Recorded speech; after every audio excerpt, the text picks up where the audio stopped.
UP के संभल में एक बार फिर से माहौल गर्म है। संभल में एक बार फिर पुलिस का कड़ा पहरा है। पुलिस प्रशासन की टीम गश्त पर है। अलविदा जुमे की नमाज को लेकर गाइडलाइन जारी हो चुकी है। चप्पे चप्पे पर ड्रोन से नजर रखी जा रही। ये सब इसलिए हो रहा क्योंकि कल यानी शुक्रवार को अलविदा जुमे की नमाज है।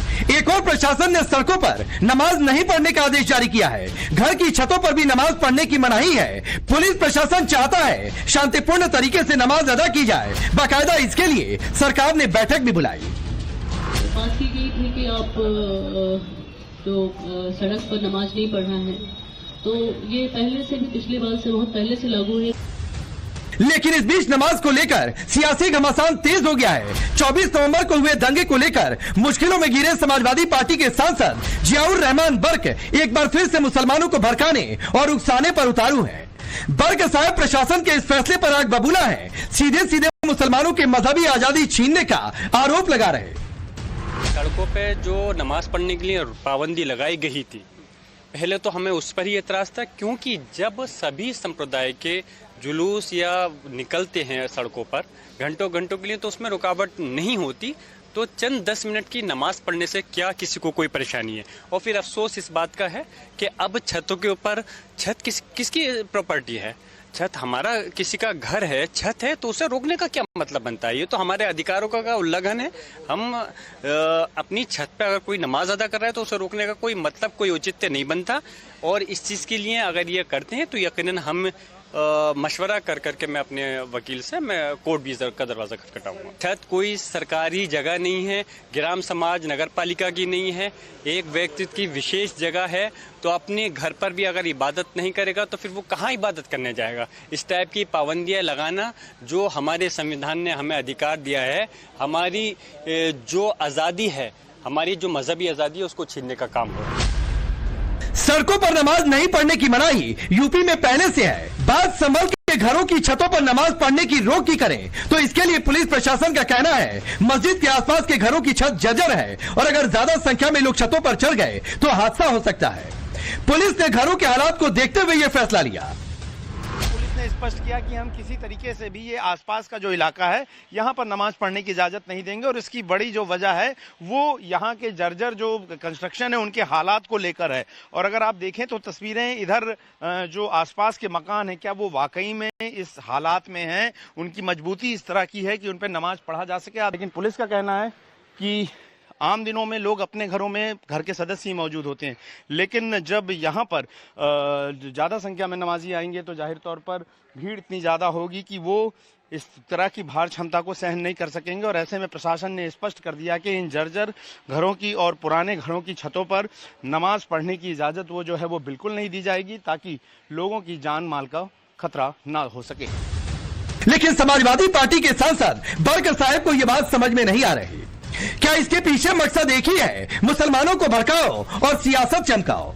हालांकि नमाज को लेकर आने वाले दिनों में प्रशासन के लिए और भी बड़ी चुनौती है, क्योंकि रमजान के साथ साथ नवरात्रि आने वाली है। नवरात्रि के बीच में ईद भी है। ऐसे में सवाल है, क्या संभल में ईद और नवरात्रि पर सियासी दंगल होना तय है? सिर्फ संभल ही नहीं, यूपी से लेकर दिल्ली तक सड़कों पर नमाज को लेकर घमासान मचा है। खुद को मुसलमानों का ठेकेदार समझने वाले मौलाना इसे मुसलमानों और इस्लाम के खिलाफ नफरत फैलाने वाला फैसला बता रहे, तो सियासी पार्टियां असल मुद्दों से ध्यान हटाने की बात कर रही।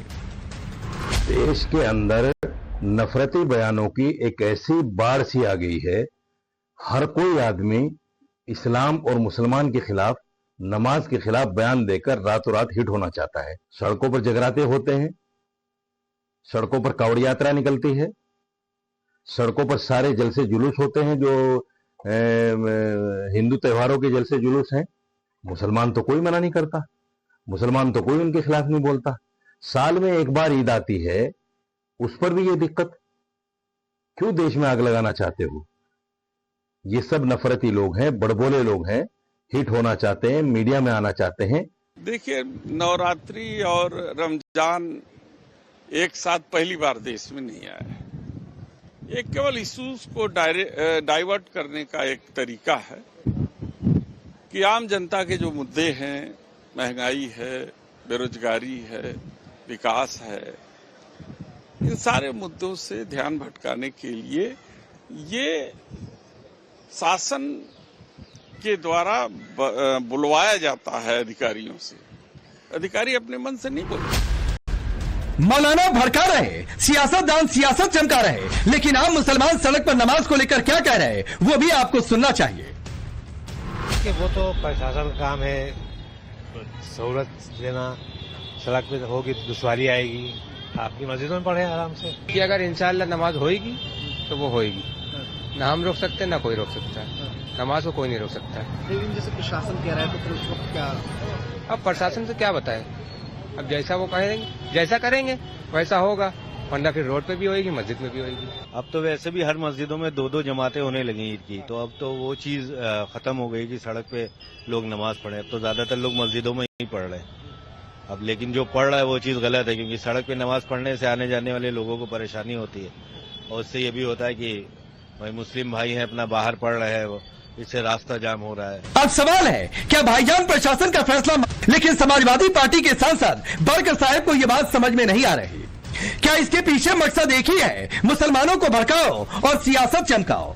हालांकि नमाज को लेकर आने वाले दिनों में प्रशासन के लिए और भी बड़ी चुनौती है, क्योंकि रमजान के साथ साथ नवरात्रि आने वाली है, नवरात्रि के बीच में ईद भी है। ऐसे में सवाल है, क्या संभल में ईद और नवरात्रि पर सियासी दंगल होना तय है? सिर्फ संभल ही नहीं, यूपी से लेकर दिल्ली तक सड़कों पर नमाज को लेकर घमासान मचा है। खुद को मुसलमानों का ठेकेदार समझने वाले मौलाना इसे मुसलमानों और इस्लाम के खिलाफ नफरत फैलाने वाला फैसला बता रहे, तो सियासी पार्टियां असल मुद्दों से ध्यान हटाने की बात कर रही।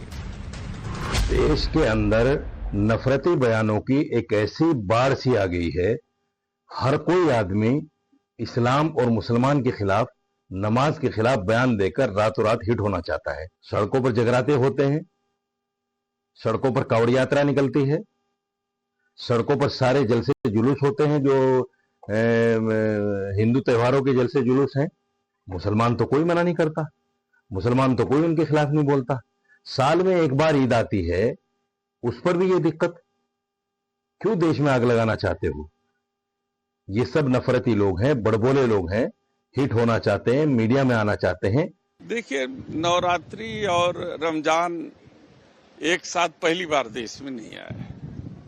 ये केवल इश्यूज को डाइवर्ट करने का एक तरीका है कि आम जनता के जो मुद्दे हैं, महंगाई है, बेरोजगारी है, विकास है, इन सारे मुद्दों से ध्यान भटकाने के लिए ये शासन के द्वारा बुलवाया जाता है अधिकारियों से।